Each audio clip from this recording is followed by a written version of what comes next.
अगर आप अपने 20s में हैं और हर महीने मात्र 2000 इन्वेस्ट करते हैं तो एट द एज ऑफ 65 आपको 1 CR रिटर्न मिलेगा।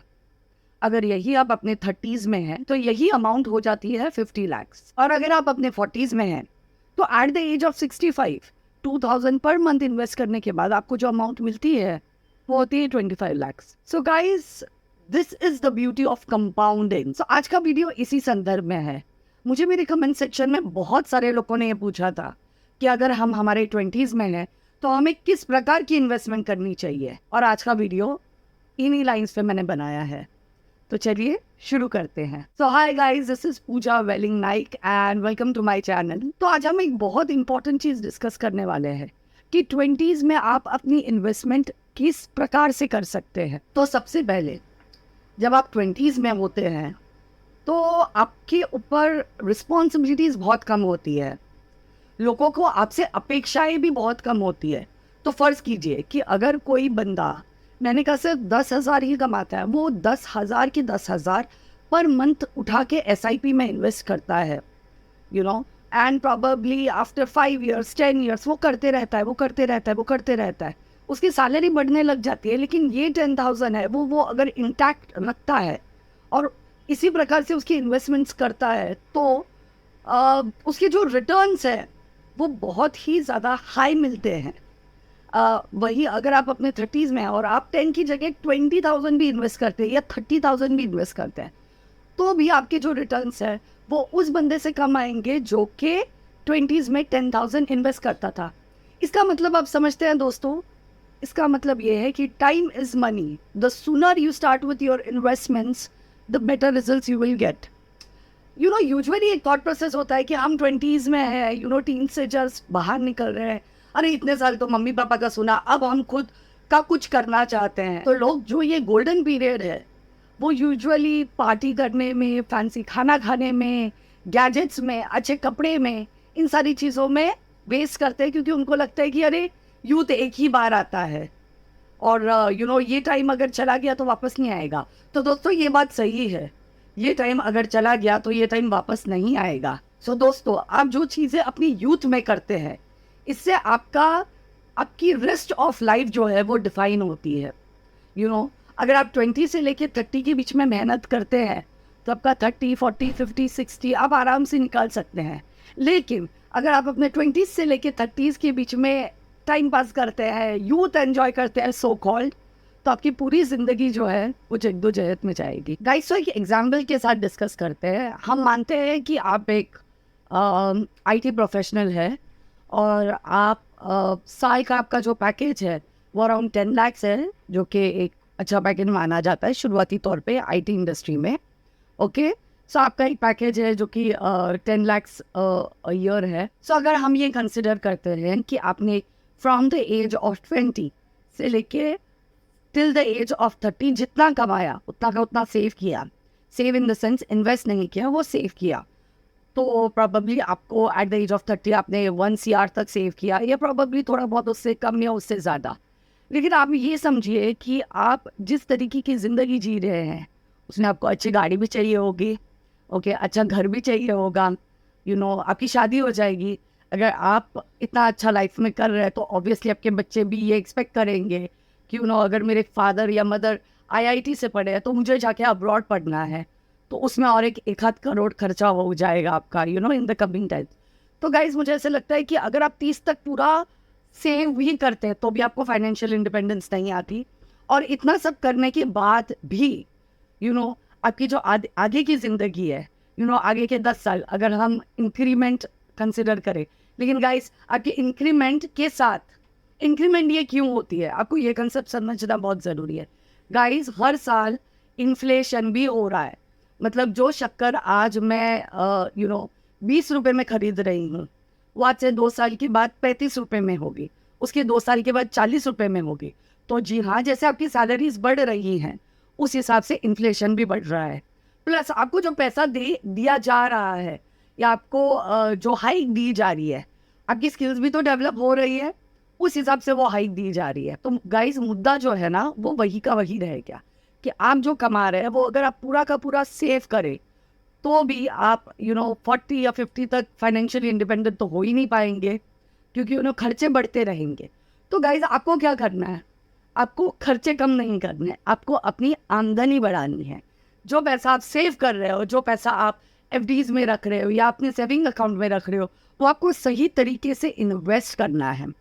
और ये इन्वेस्टमेंट 20 साल से ही शुरू होनी चाहिए, तभी आपको मैक्सिमम फाइनेंशियल रिटर्न्स मिलेंगे, तभी आप फाइनेंशियली इंडिपेंडेंट हो पाएंगे, probably by the age of 35 or 40 at least. Guys, financial independent होने का मतलब क्या है? फाइनेंशियल इंडिपेंडेंट होने का मतलब ये नहीं है कि वो मेरे अकाउंट में इतने इतने पैसे पड़े हैं, तो अगर कोई आपातकालीन स्थिति हो जाती है तो तब मैं वो पैसा यूज़ कर पाऊंगा या कर पाऊंगी, नहीं। फाइनेंशियल इंडिपेंडेंट होने का मतलब ये है कि हाँ, 35 के बाद भी आप पैसा तो कमा रहे हैं, लेकिन तब आप वो कर रहे हैं जो आप एंजॉय करते हैं और उस सोर्स से आपको पैसा आ रहा है। आप इसके लिए काम नहीं कर रहे क्योंकि आपकी ज़िंदगी में कुछ चीज़ें लाइन अप है और आप उसके लिए पैसे कैसे खड़े करेंगे। सो ये एक बहुत ब्यूटीफुल चीज़ है, और ये तभी हो सकती है जब आप 20s में अपनी इन्वेस्टमेंट स्टार्ट करें। सो गाइस, 20s में आपको किस प्रकार की इन्वेस्टमेंट करनी चाहिए? थंब रूल, कभी लोन मत लीजिए। मतलब ये मैं मेरे पर्सनल एक्सपीरियंस से कह रही हूँ। ये मैंने पहले भी कहा है कि मैंने जब अपनी कुछ प्रॉपर्टीज़ ली तो कुछ लोन फ्री ली और कुछ लोन के साथ ली। लेकिन एक ऐप है EMI कैलकुलेटर, जब मैंने वो ऐप चेक किया और मुझे पता चला कि 15 साल में मेरा जो प्रिंसिपल अमाउंट है उससे ज़्यादा तो मैं इंटरेस्ट भर रही हूँ, तब मुझे रियलाइज़ हुआ कि लोन, लोग कहते हैं अरे बैंक का पैसा यूज़ करो, गवर्नमेंट का पैसा यूज़ करो, but it is not the right thing to do, and in the longer run वो आपको हिट बैक करेगा ही करेगा। सो गाइस, सबसे पहले लोन मत लीजिए, गलत है। आपको महंगे मोबाइल, आपको अच्छे कपड़े, बहुत अच्छे कपड़े, ब्रांडेड कपड़ों की ज़रूरत नहीं है। बहुत ही सिंपल लाइन होती है नीड और वांट के बीच में। What is your need? आपकी नीड वो है जिसके बिना आप सर्वाइव नहीं कर सकते, और जो वांट है ना, वांट तो कभी ख़त्म नहीं होती। It just keeps on increasing and increasing. So you need to invest your money और use your money in your needs, right? और उसके अलावा जो भी आपके पास पैसा है वो आपको सेव करना है। सो गाइज, अब हम देखते हैं कि हमें इन्वेस्ट कहाँ और कैसे करना है। सो गाइज, एक बुक है called the richest man in Babylon. उस बुक के हिसाब से you need to consider your self as an asset and you need to pay your self first. What it means is, जब आपकी salary आती है या आपका जो भी मंथली इनकम है, चाहे वो बिजनेस से हो, चाहे वो जॉब से हो, चाहे वो एक्टिव हो, चाहे वो पैसिव हो, जब आपका इनकम आता है, so the first thing you need to do is you need to pay your self. इसका मतलब ये है कि आप जितना कमाते हैं उसमें से एक हिस्सा आप अपने हिसाब से, अपनी क्षमता के हिसाब से डिसाइड करें, और वो हिस्सा जो है वो आपको खुद पे इन्वेस्ट करना है, ओके? और फिर जो बचा हुआ पैसा है उससे आपको ग्रोसरीज खरीदनी है, घर के खर्चे निकालने हैं, जो आपकी लाइफस्टाइल को मेंटेन करने के लिए चीज़ें आपको करनी पड़ती है, फिर वो बचे हुए पैसे में से करना है। लेकिन you need to pay your self first. और ये जो आप खुद को पे करते हैं, ये पैसा you have to invest. I will never say you need to save. मेरे हिसाब से एफडीज में पैसा डालना ये सबसे बड़ी मूर्खता है। आई मीन उसका कोई सेंस नहीं बनता। और अगर आप इस पर कोई वीडियो देखना चाहते हैं कि आपको एफडीज में पैसा क्यों नहीं डालना चाहिए और बाकी जगहों पे क्यों इन्वेस्ट करना चाहिए, तो प्लीज़ कमेंट सेक्शन में अपनी कमेंट्स लिखिएगा, and I will try and make a video on that too. But मेरे हिसाब से एफडीज में पैसा डालना इज़ अ क्राइम। सो जो पैसा मैं कहूँगी आप सेव करते हैं, वो आपको सेव नहीं करना है, वो आपको इन्वेस्ट करना है, और वही पैसा आपको री इन्वेस्ट करना है, तभी आपको फाइनेंशियल इंडिपेंडेंस आ पाएगी। समझ में आ रहा है? सो गाइस, हम डिस्कस कर रहे थे कि अगर आपको लोन लेने की ज़रूरत पड़ी ही, okay, if you have to take some kind of loan, तो कौन से लोन्स आप ले सकते हैं? पहला तो again I repeat my self कि आपको कोशिश करनी है कि जहाँ तक हो सके आपको लोन नहीं लेना है। लेकिन अगर लोन लेना पड़े भी तो आप 2 टाइप के लोन ले सकते हैं। एक एजुकेशन लोन, क्योंकि उसके रेट ऑफ इंटरेस्ट बहुत कम है, एंड ऑल्सो वो अपने पेरेंट्स के नाम पे आप ले सकते हैं, तो आप पे ऑन पेपर लाइबिलिटी कम दिखेगी। और दूसरा, आप होम लोन के लिए जा सकते हैं। लेकिन पर्सनल लोन्स या गोल्ड लोन्स या कोई भी ऐसे मार्केट में जो अलग अलग विभिन्न प्रकार के लोन्स हैं, उनमें से कोई लोन आपको नहीं लेना है। अगर लोन लेना है तो आप एजुकेशन लोन ले सकते हैं, या तो फिर प्रॉपर्टी लोन, जैसे आप कोई शॉप खरीद रहे हैं, या हाउसिंग लोन, इस प्रकार की चीज़ें कर सकते हैं, क्योंकि वो आपका एसेट होने वाला है, वो लाइबिलिटी नहीं होगी। आप एजुकेशन लेंगे, आपको अच्छी हाइक मिलेगी, या आपका पे पैकेज ज़्यादा होगा, इट्स एन एसेट। आप घर लेंगे या आप कोई शॉप लेंगे, आप रेंट पे डालेंगे, आपको उससे पैसिव इनकम स्टार्ट हो जाएगा। घर पे बैठ के आपको रेंट के पैसे आएंगे, प्रॉब्लली उससे आपका किचन सेफ हो सकता है। So again it's an investment, it's an asset. तो ये प्रकार के लोन आप ले सकते हैं, लेकिन उसमें भी आपको ये कोशिश करनी है कि आप कम से कम लोन ले, राइट? आपको कम से कम लोन लेना है। अब दूसरे प्रकार की इन्वेस्टमेंट कैसी होनी चाहिए इन द 20s? एक होता है हेल्थ इंश्योरेंस और दूसरा होता है टर्म प्लान। गाइज, ये दो चीज़ें छोड़ के किसी भी और प्रकार का इंश्योरेंस मत लीजिएगा।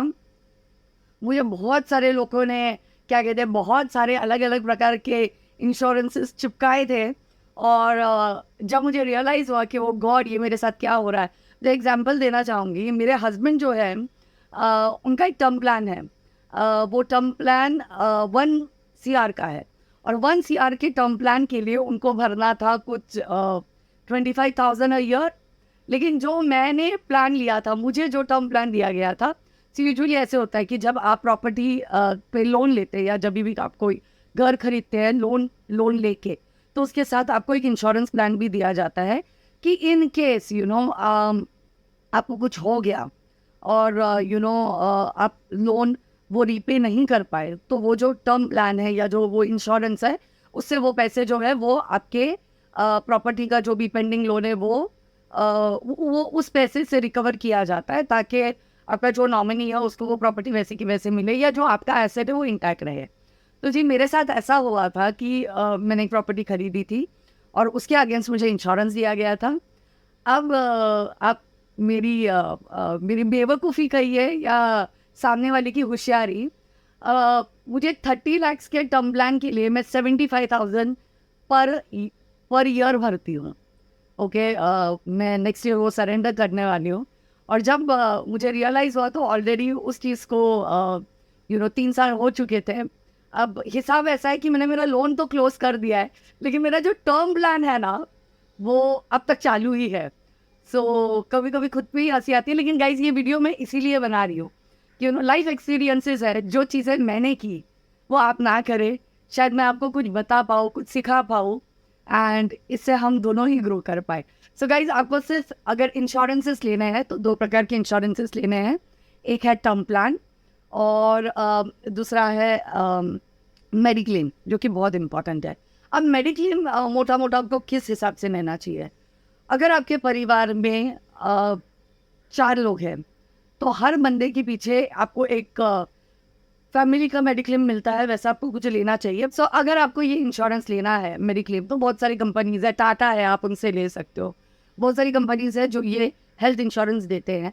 लेकिन मोटा मोटा इसमें ये फंडा होता है कि एक बंदे के पीछे आपको एटलीस्ट 1.5 लाख का इंश्योरेंस लेना है। सो अगर आपके फैमिली में आप हैं, आपके हस्बैंड है, आपका बेटा या बेटी है, तो ये कितने लोग हुए? 3 लोग हुए। सो डेढ़ करके कितना हुआ? अराउंड 4.5 लाख। तो आपको 4.5 लाख का इंश्योरेंस लेना है।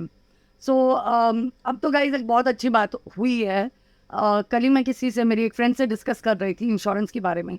तो जो टर्म प्लान्स है वो अराउंड 85 नहीं, 100 ईयर्स तक भी आप ले सकते हैं। 100 ईयर्स का भी टर्म प्लान पे कैप आ गया है, तो आप वो भी कर सकते हैं। प्लस जैसे मैंने कहा कि हेल्थ इंश्योरेंसेस में आप 1.5 लाख पर पर्सन के हिसाब से आप करके कैलकुलेट कीजिए कि आपको कितने लाख का फैमिली कवर चाहिए। अब इसमें कैसा है बताए कि अगर कोई एक बंदा बीमार हो जाता है, तो ऐसा ज़रूरी नहीं है कि उसके पीछे सिर्फ 1.5 लाख ही लगेंगे। तो अगर आप 4.5 लाख का इंश्योरेंस लेते हैं, तो आप पूरा वो 4.5 लाख जो है वो एक बंदे के पीछे कंज्यूम कर सकते हैं। और यूजुअली ऐसे नहीं होता ना कि सब एक साथ बीमार पड़ते हैं। कोविड क्राइसिस छोड़ के अब तो सिचुएशन थोड़ी सी अलग हो गई है, लेकिन मैं रेगुलर रूटीन में बोल रही हूँ। तो अगर किसी आपके फादर का बाईपास हो रहा है या मदर का कैंसर का ट्रीटमेंट हो रहा है, तो वो पैसा जो है अगर आप फैमिली का इंश्योरेंस करवाते हैं, तो वो उठा के आप उस एक व्यक्ति के पीछे लगा सकते हैं, और वो 1 साल भर में आपको कंज्यूम करना पड़ता है।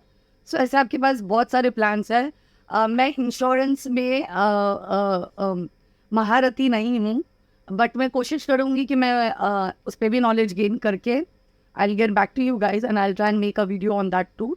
सो गाइज, अब हमें क्या समझ में आया, पहले लोन्स लेने हैं। अगर लोन्स लेने हैं तो एजुकेशन लोन लेना है या हाउसिंग लोन लेना है। लाइफ की जो नेसेसरी चीज़ें हैं उसमें आपको पैसे इन्वेस्ट करने हैं। आपके नीड्स एंड वांट्स का डिफरेंस आपको पता होना चाहिए। इंश्योरेंस लेना है, टर्म प्लान लेना है। बहुत ज़रूरी है कि आपके बाद आपके जो नियर और डियर वंस हो वो सिक्योर रहे। इसके अलावा आपको क्या करना है, आपको थोड़ा बहुत पैसा SIP में डालना है, म्यूचुअल फंड में डालना है। इससे क्या होगा, जो मैंने वीडियो की शुरुआत में कहा था कि अगर आप 20 की उम्र में इन्वेस्ट करते हो तो एट द एज ऑफ 65 अगर 2000 भी, मात्र 2000 भी आप पर मंथ इन्वेस्ट करते हैं तो एट द एज ऑफ 65 आपके पास 1 करोड़ होगा।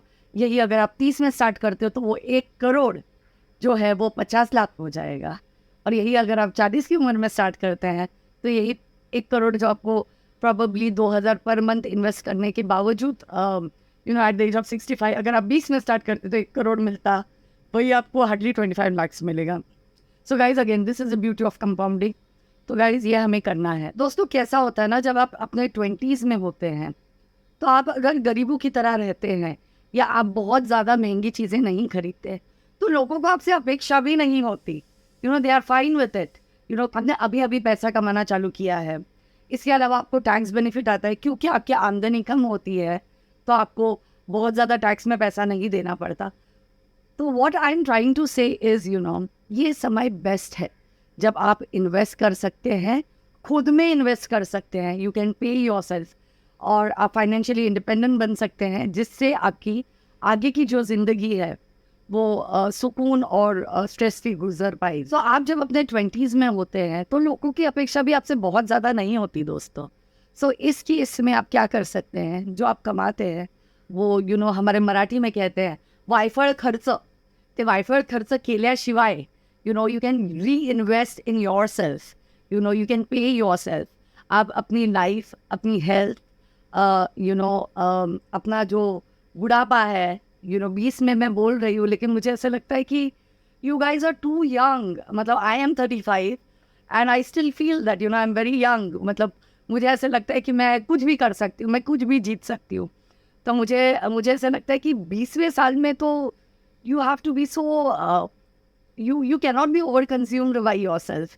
You need to have that life in you and you need to take those right decisions which will make your life worthwhile, living the complete process or a journey of life.